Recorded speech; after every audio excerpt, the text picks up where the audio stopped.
So story time. I promise you will be entertained, but if you start the story, please stay till the end. So when I was 5 years old, my entire family was killed in a car crash, and I was the sole survivor.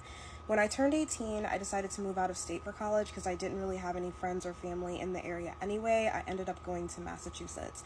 When I got there, I didn't really know anybody. It was a totally new environment. It was unfamiliar. It was kind of scary, but eventually I met a guy at the school. He was really nice. We started dating. Eventually we got a place together, and we lived in that house together for 3 years, and we were happy the whole time. Like, he's very, very sweet, very caring, very loving. You know, I just didn't feel alone for the first time, and it was absolutely wonderful.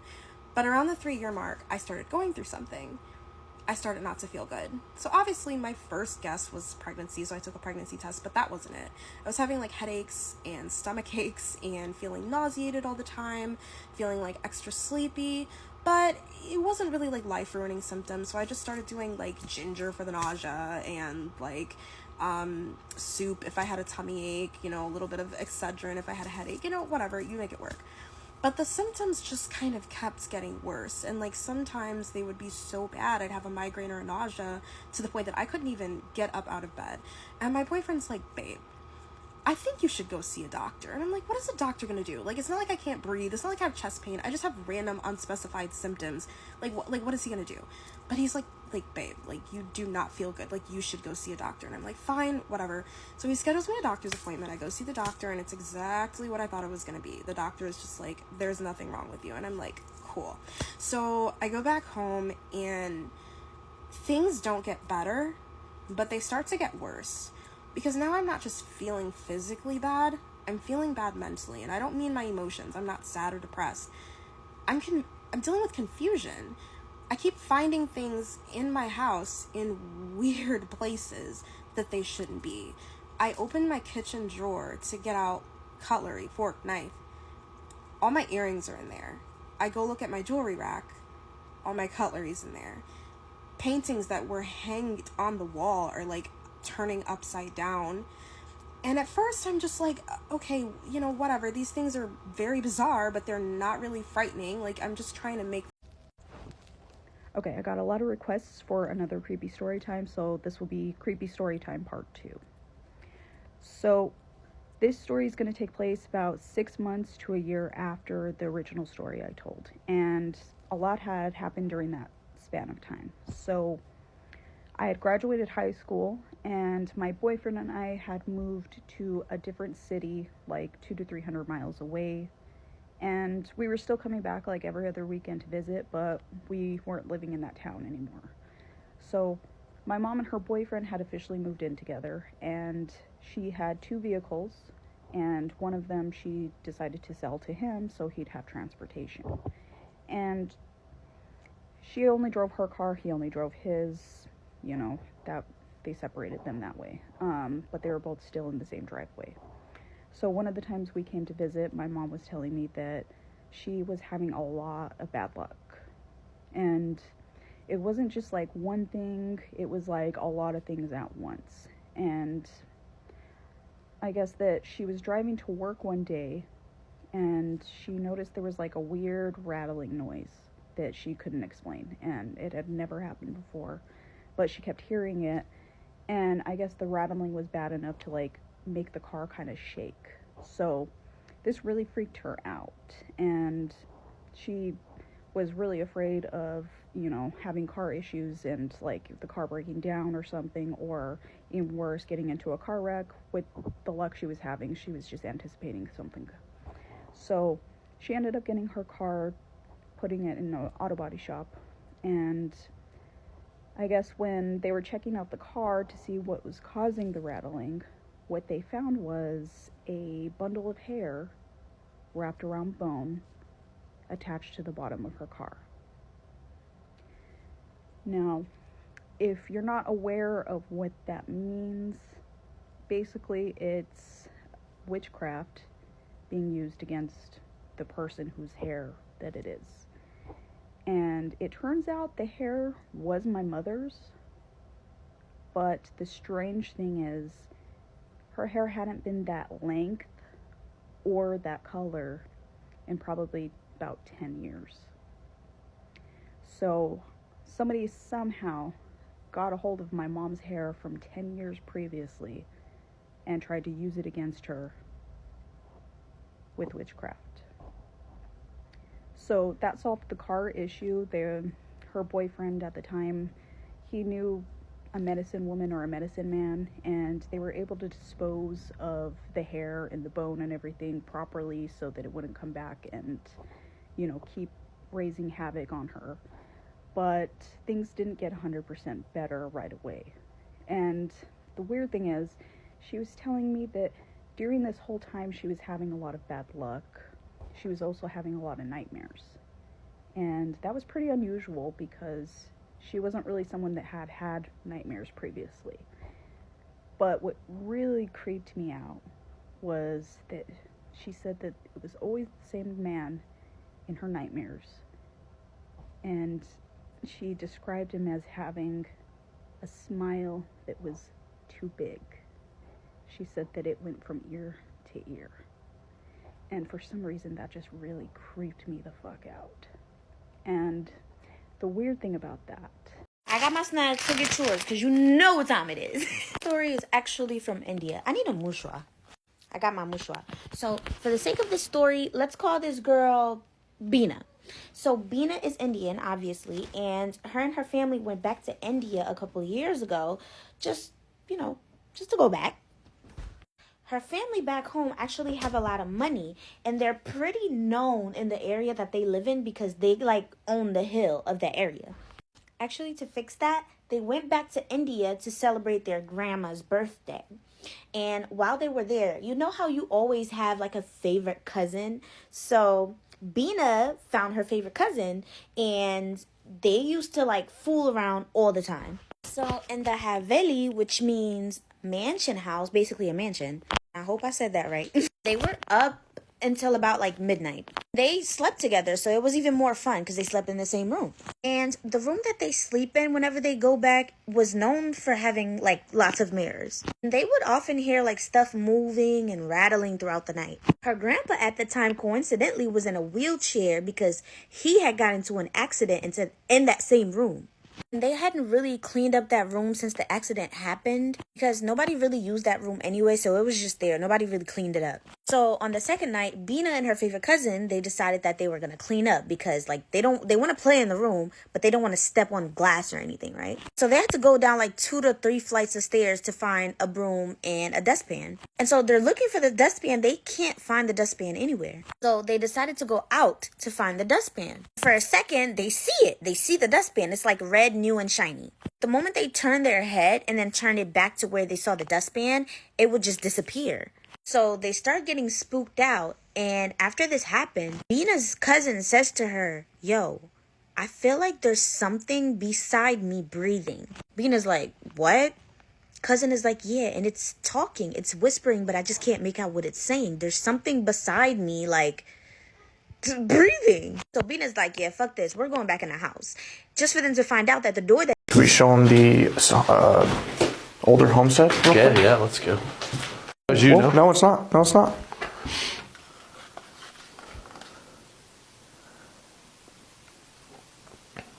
Was that you? Yeah, that's on either side. It went to both. Yeah. Tell me a ghost story that sounds completely unbelievable but is entirely true. Okay, so this is my sleep paralysis story.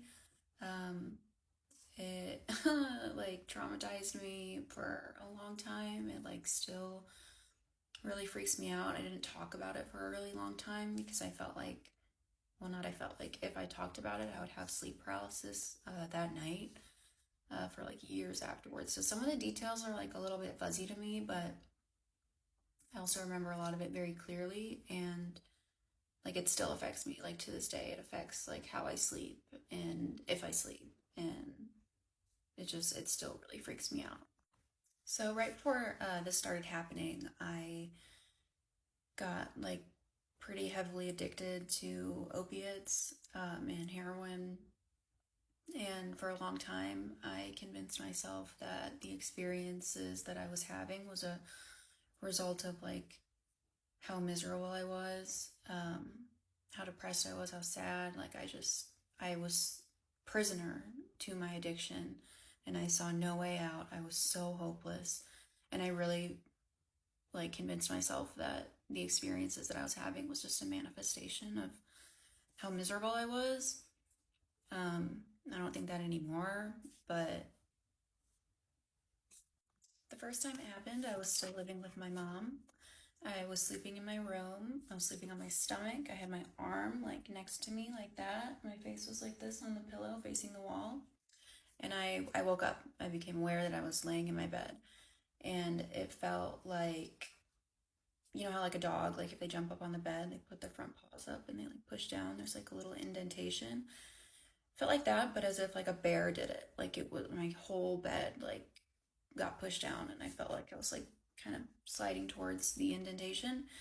I also felt my blanket getting pulled off of me like towards the floor. And then I heard like this voice in my ear and it was super low, super gravelly, definitely male, but not like human male. And it said, "You make cute noises while you sleep." And then I felt a hand like come around me, like grabbing me. And like while this was happening, my arm that was right here, I was trying to like shove it out. And like after I felt that hand, I finally was able to like swing out. And I woke up, I like turned over and like I fully expected someone to be in my room, in my bed, on top. Like that was real for me, like that there was going to be a person there. And of course there was nothing there. And I like froze. I just like laid in my bed for, I don't know how long. It could have been 2 seconds. It could have been like 30. Laid in my bed, just like kind of like looking around like that. And then a light turns on in the hallway and I'm like, "Mom?" And she's like, "Katie, what's wrong?" Like she could hear how like afraid I was. And then I just started sobbing. And I told her what happened, and she probably thought I was fucking insane. And I ended up sleeping with her that night. I slept with her for the next like 4 or 5 nights. I was fucking terrified. But eventually, you know, I go back, sleep in my bed, and it happens like pretty consistently after that. Always the same voice, always very like possessive and like, "You're mine, like you belong to me, like I'm never gonna leave you alone," was the impression that I got. Also, side note, every single boyfriend that I've ever had, every friend that I've ever like stayed the night with, anyone I've ever slept next to tells me like, "Hey, like you sigh in your sleep, you go like like that." And so that like really freaked me out. Like I know I like whatever sigh in my sleep and it was like, "You make cute noises, like come with me." And this like started happening a lot, like almost every time I would go to bed. So I kind of, I don't remember like every single time it happened. I don't remember every single thing it said exactly, but it was a very regular occurrence. And I remember having the very distinct feeling that it like lived in my closet. Like my closet, you could walk in like a few steps, but it didn't have a door on it. Like it was just the frame and you'd walk in. So I had like beads hanging. And I just, like, it wasn't under my bed. It wasn't like in other parts of my room. Like it was always like in my closet. And the one time I saw it, I was sleeping like, I think towards my closet, and I woke up and the beads like opened, and I don't know what I was expecting, but it wasn't this. I saw like maybe like 3.5 foot like black figure like scurry like out of my closet, like kind of towards my bed and then like towards my door.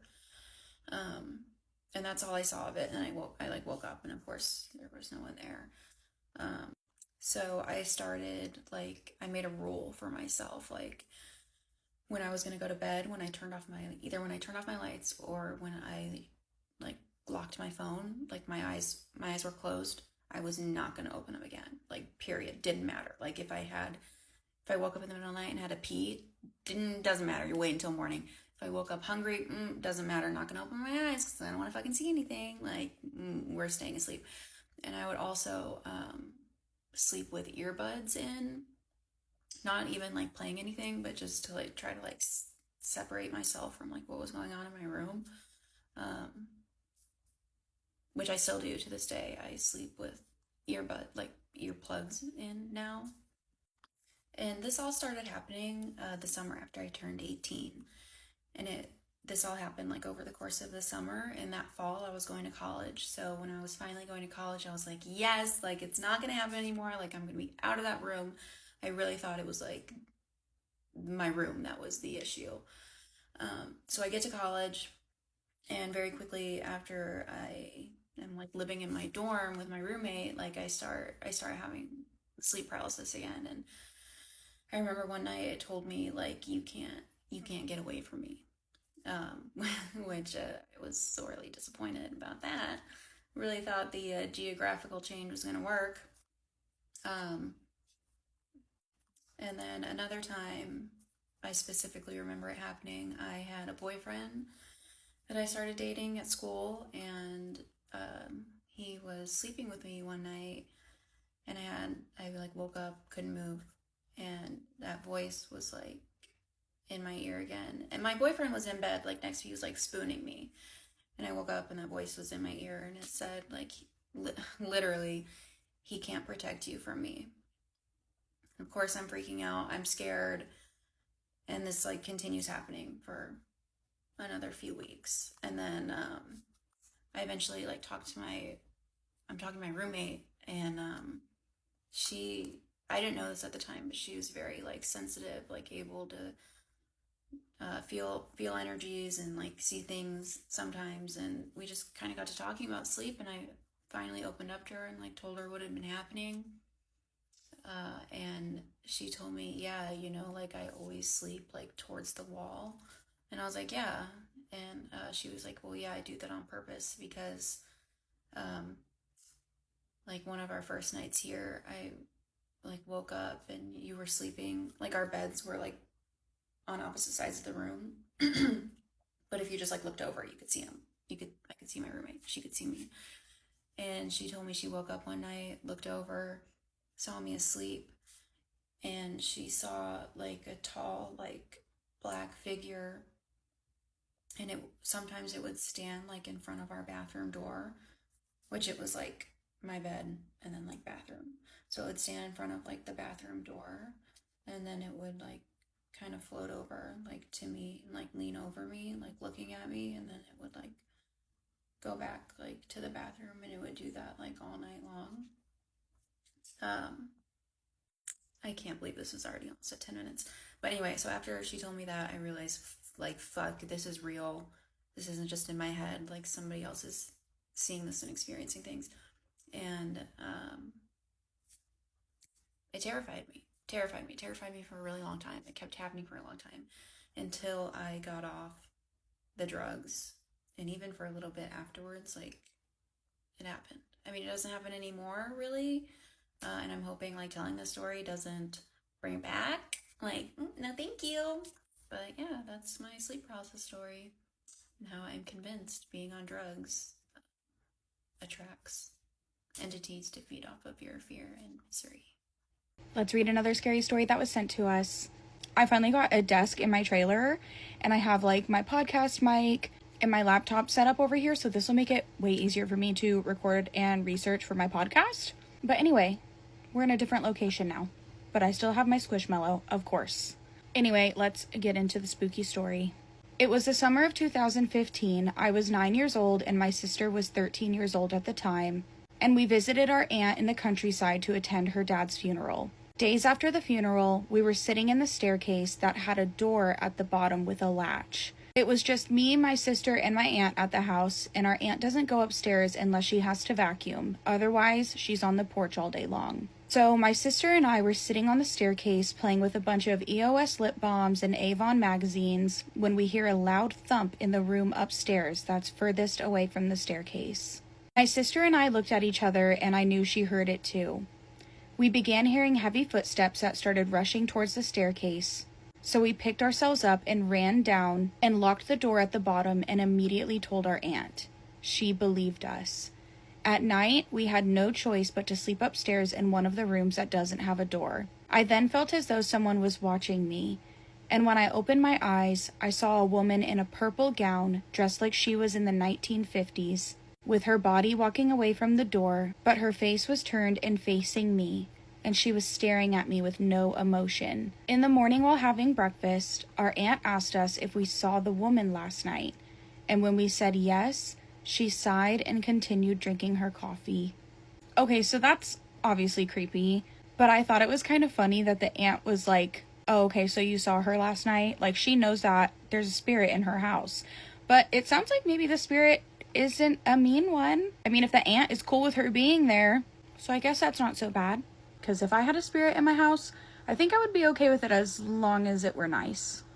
Hi guys, so today I'm gonna do another story time. So for today's story time, I'm gonna be talking about duendes.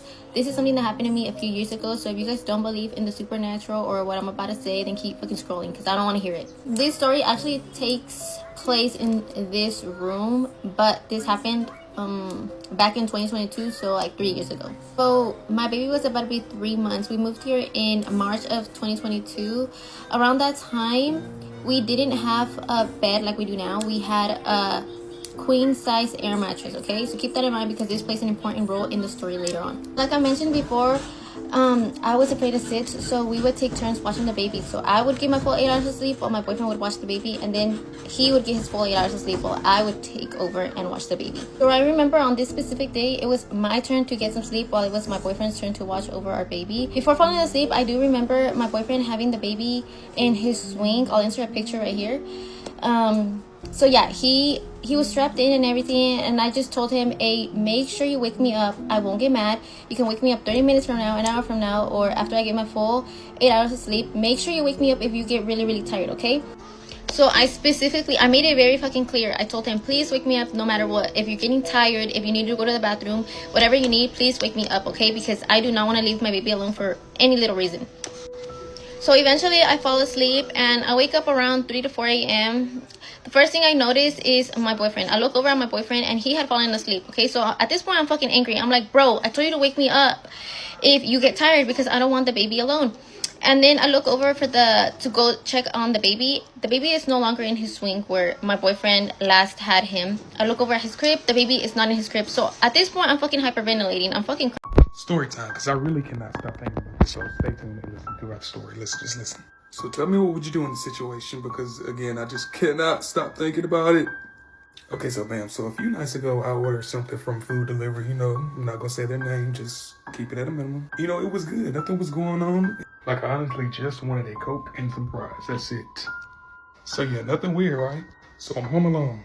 You know, I'm waiting on the driver. They said they're 5 minutes here, 2 minutes there. So again, I'm just waiting.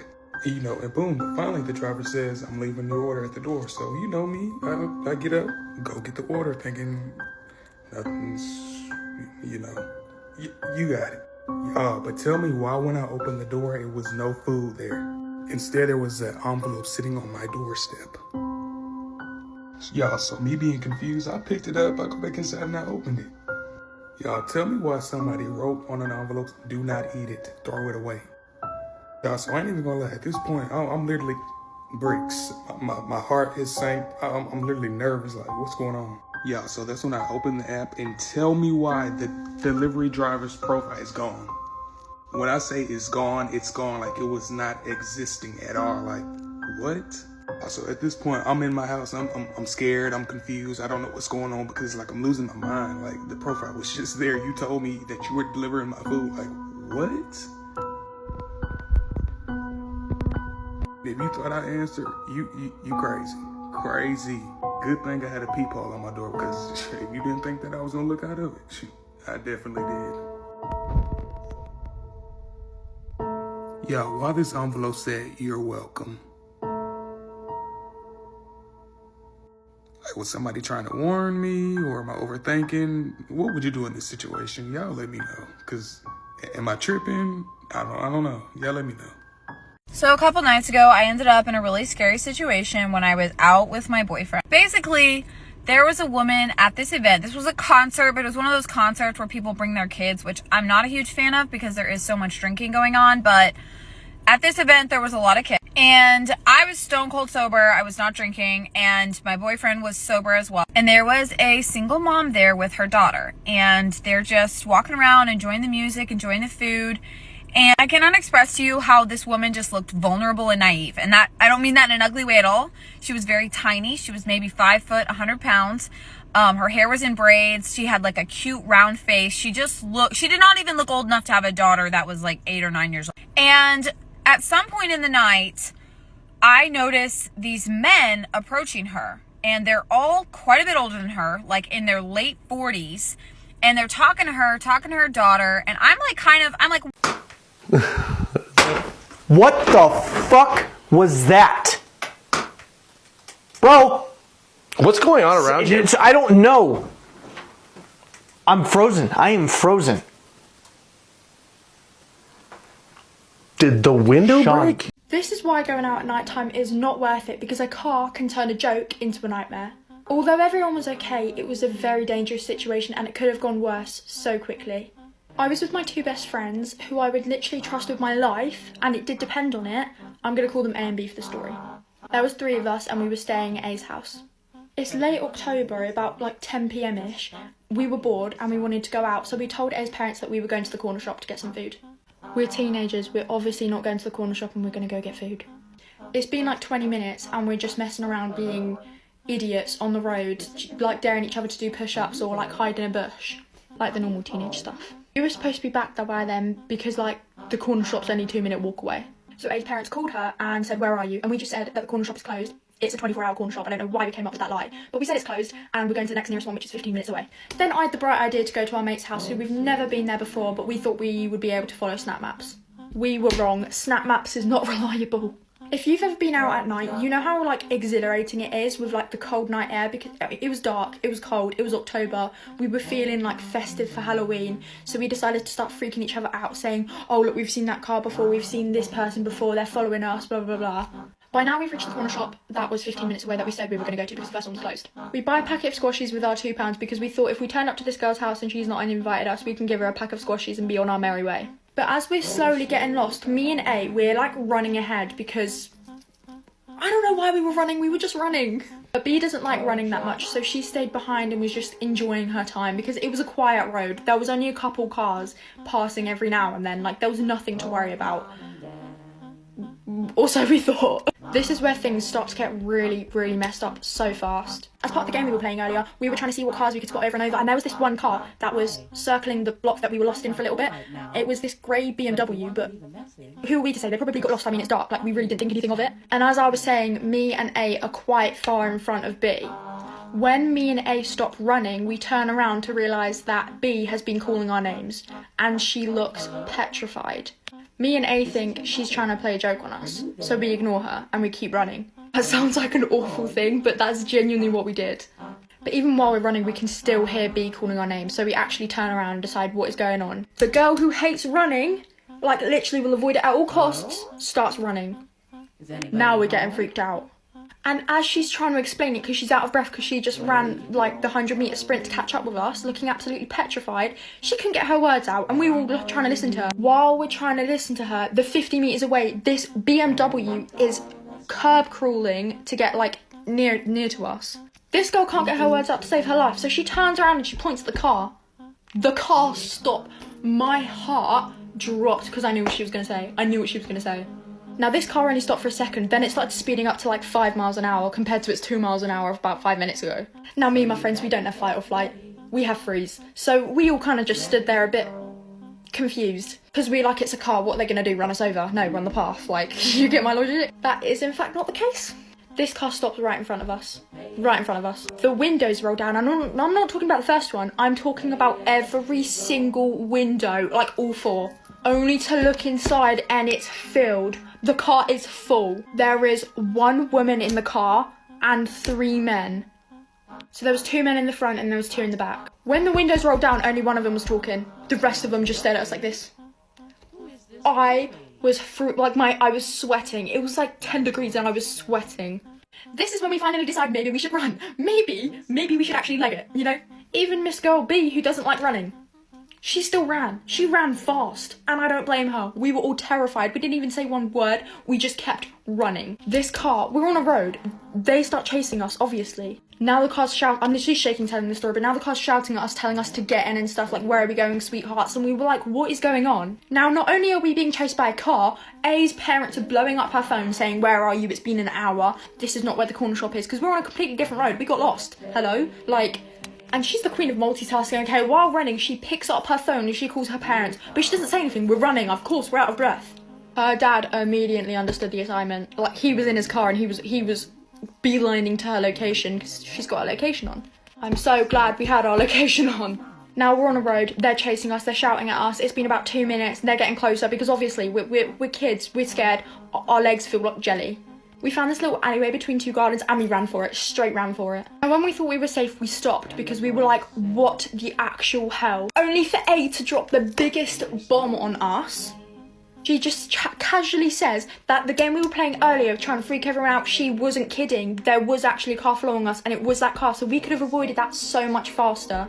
She also said that when the car was near her at the beginning, when she legged it towards us, that when they rolled down their window, they touched her arm. And I not mean like a little, like, poke. I mean like a grab. Me and A feel terrible because we've just put her in a really awkward situation because we didn't believe her what actually happened. Okay, now the car's turned around because we can see through this little alleyway thing because they have no way to get to us. And it's surrounded by houses, so we could just hop into someone's garden. We called A's dad back and explained everything in full detail. And if you're wondering if we got the license plate, no, we didn't. We're teenagers, we're stupid, we didn't look at the license plate. We did not think of that in a life or death situation. His dad picks us up, we're finally back home, we give a statement to the police the next day. When we told the police the model of the car, they were like, oh yeah, we've had a couple statements from that same model. Pardon? So if anybody else has had an encounter with a grey BMW, I'm actually praying for you and I hope you made it out like we did because that could have gone so terribly. So when I'm saying that don't go out at night, it's not worth it, not when people don't know your location, not when people don't know where you are.